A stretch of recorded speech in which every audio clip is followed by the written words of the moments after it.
Companies in Germany are not feeling so merry this holiday season. A new economic survey showing that business sentiment remains downbeat heading into the new year. I'm joined by Clemens Fuest. He's the president of the Ifo Institute in Munich, and he ran that survey, or I should say the Institute ran that survey. Clemens, welcome back to the show. What can you tell us about the survey? Why is the sentiment so bad still? Well, I guess we continue to have some factors that are weighing on the German economy: high energy prices, high interest rates, uncertainty regarding international trade, and now there is the additional issue of uncertainty regarding the course of fiscal policy. Following the ruling of the Constitutional Court, the government had to adjust its budget, and that took some time. That's fair enough, but this has added to the general uncertainty weighing on the economy. I want to touch those budget issues in just a moment, but one can say that there's also a lot going in the favor of the German economy right now. Record employment, the lead share index, the DAX, hitting record highs on optimism that those interest rates will begin falling soon. We've seen that energy prices aren't anywhere near what they were last year. Are we on the cusp of an improvement? Well, yes, the hope is that there will be an improvement, but it's unlikely to be very strong. There are some positive factors. Yes, high levels of employment, wages are growing. There will be a real wage increase next year, presumably.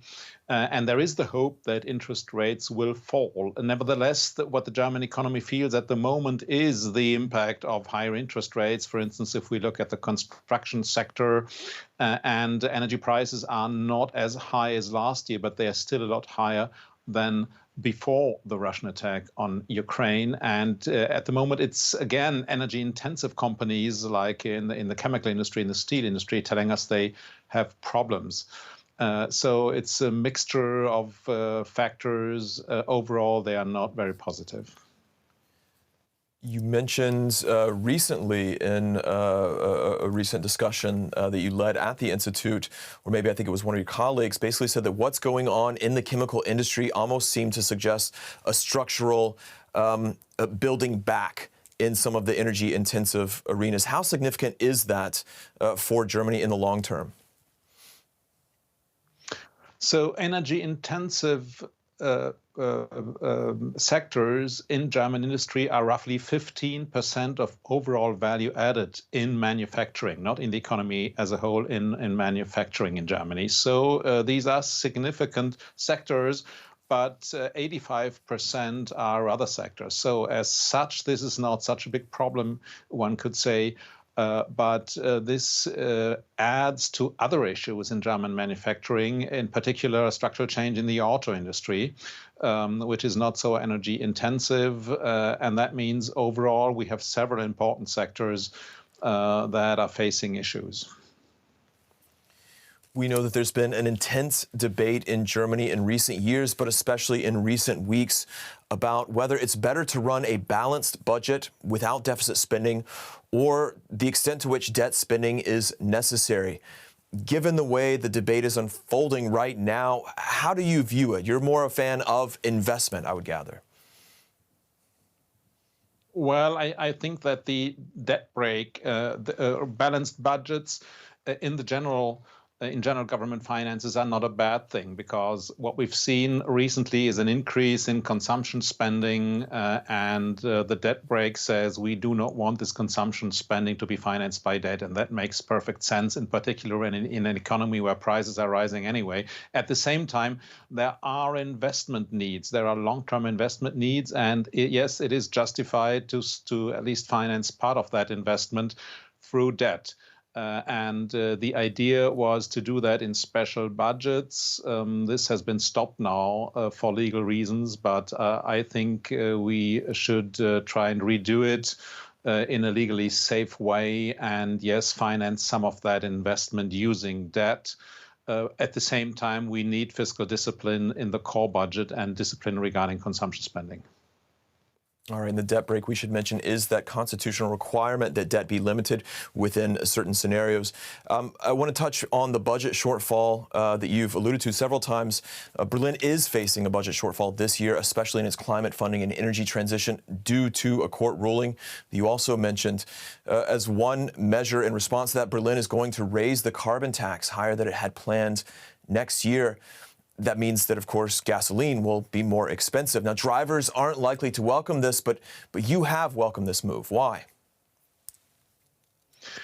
Yes, if we think about the overall direction of the tax system, we will need higher carbon taxes. There's no way around that. If we want climate protection, we will need higher carbon taxes. So in that regard, this is a positive development. I think what's lacking in this package is cuts and priorities in consumption spending. So overall government spending has been has increased very much in recent years, and the government could have done more reducing overall spending. We also have a number of subsidies that are questionable, ranging from subsidies to the semiconductor industry to some subsidies in construction.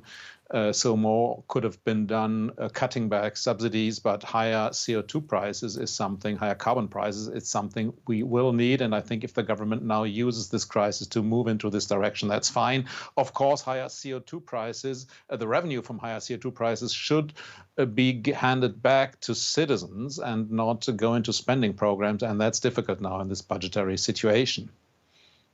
You touched on this, but subsidies for electric cars are also going to fall away earlier than expected. Is it a concern when we look at the entire economy if an auto industry that is trying to compete with other car makers, in particular cheaper Chinese electric car makers, do they not have a point when they say without these subsidies, we're in a much worse situation? Is that something where we can say maybe these subsidies actually do have a beneficial effect for this economy? Well, subsidies for electric cars are maybe not the best instrument to bring on e-mobility. I think infrastructure charging stations are at least as important.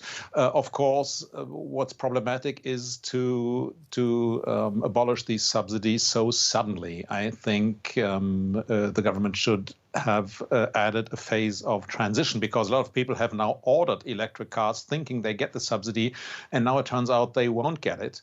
That's maybe too fast. But generally, I think there are other instruments, including higher CO2 prices, that make electric cars more attractive. So we don't absolutely need these subsidies. I want to take a step back real quick to wrap up. When we look at the German economy right now, there's been so much fierce debate about the budget that's currently being worked on. There's also a lot of hand-wringing about the structural nature of, or the structure of the German economy going forward. What can we say about the situation that we're in going forward? We're in a recession right now, trying to get out of it. How does the outlook look long-term, especially when you look at demographic changes, for example, things of that nature? The long-term outlook doesn't look great because the workforce is shrinking. There is a lot of uncertainty about energy policy. There is uncertainty about key industries in Germany. So all of these issues can be addressed, but what's needed is a plan in economic policy to create conditions for economic growth and structural change. And currently, there is no convincing policy to bring this about. So I think the government needs to shift from handling the crisis we've just lived through, like the energy crisis, and now come up with a strategy to enable the German economy to go through these structural changes. The good news is there are a lot of things the government can do to encourage labor supply, to encourage private and public investment. It just needs to be done. All right, Clemens Fuest is president of the Ifo Institute in Munich. Thank you very much. Thank you.